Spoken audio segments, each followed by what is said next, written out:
And welcome back. Early voting for the Texas primaries is underway. And with us this morning to talk a little bit more about the voting process is Cameron County Elections Administrator Roger Ortiz. And good morning, Roger, again. Good morning. Thank you so much for sticking with us. Well, thank you for inviting us here. No problem. Let's get right to it. Let's talk a little bit more about the early voting process. What are we seeing? What kind of numbers are we looking at right now? The numbers are looking good. As of yesterday evening, we had about 4,200 people already voting during our early voting sessions. And so I think it's going pretty good. So 4,200 people, again, a big understanding here in the Valley is that a lot of people in South Texas don't come out to vote. Unfortunately, 2 out of 10 people vote in South Texas as opposed to 6 in 10 in the state. How are you in Cameron County election officials, what are they doing to make sure and encourage folks to go out there and vote? Well, we've been talking to organizations, and we've been deputizing people actually. They've been wanting to help us out, and it's a good help for us because they also promote the voting, and they also encourage people to go out and vote and give them the direction, locations, the dates, and so forth. So that's a big help. And let's just kind of recap for the folks that were tuning in a little earlier. Right now we have early voting taking place. Tell us about those important dates that people should know about.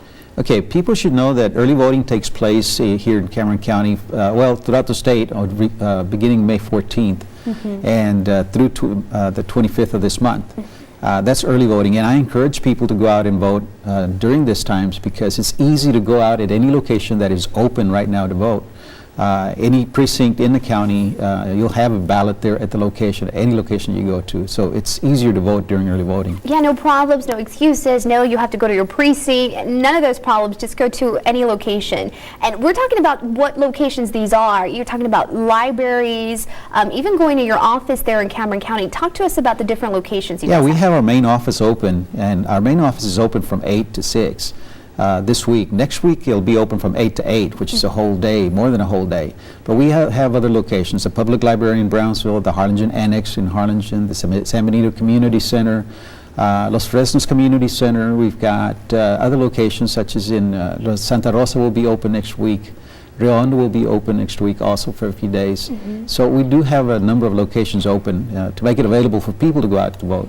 You know, there was a little hiccup early on in the process about voter registration cards. You guys were able to figure it all out and fix it in no time. Tell us a little bit, tell the viewers at home maybe what had happened. There was a little, there was a delay in the voter registration card mail out, and there was a miscommunications with the printers. The cards were mailed out of San Antonio. That was fixed within about a 3-day period. That was taken care of with the help of our commissioners. And so those cards were mailed out ready for the primaries. So most people should have it. If you don't have your cards with you, have not received it, please call our office. We'll be happy to help you out with that. And if you just don't have your voter registration card, your photo ID should be able to do the trick. You can go by and vote with that as well. That's correct. And the most common one used is the driver's license. Your driver's license, just show your driver's license, and if you're a registered voter, they will find you on the system. On the system. Great to know. Great information. Thank you so much, Roger, for stopping by this morning. Just to remind folks, once again, early voting is going on right now till May 25th, and then on May 29th is the general election, so make sure you go out and vote. Thank you so much for being here this morning. We'll be right back.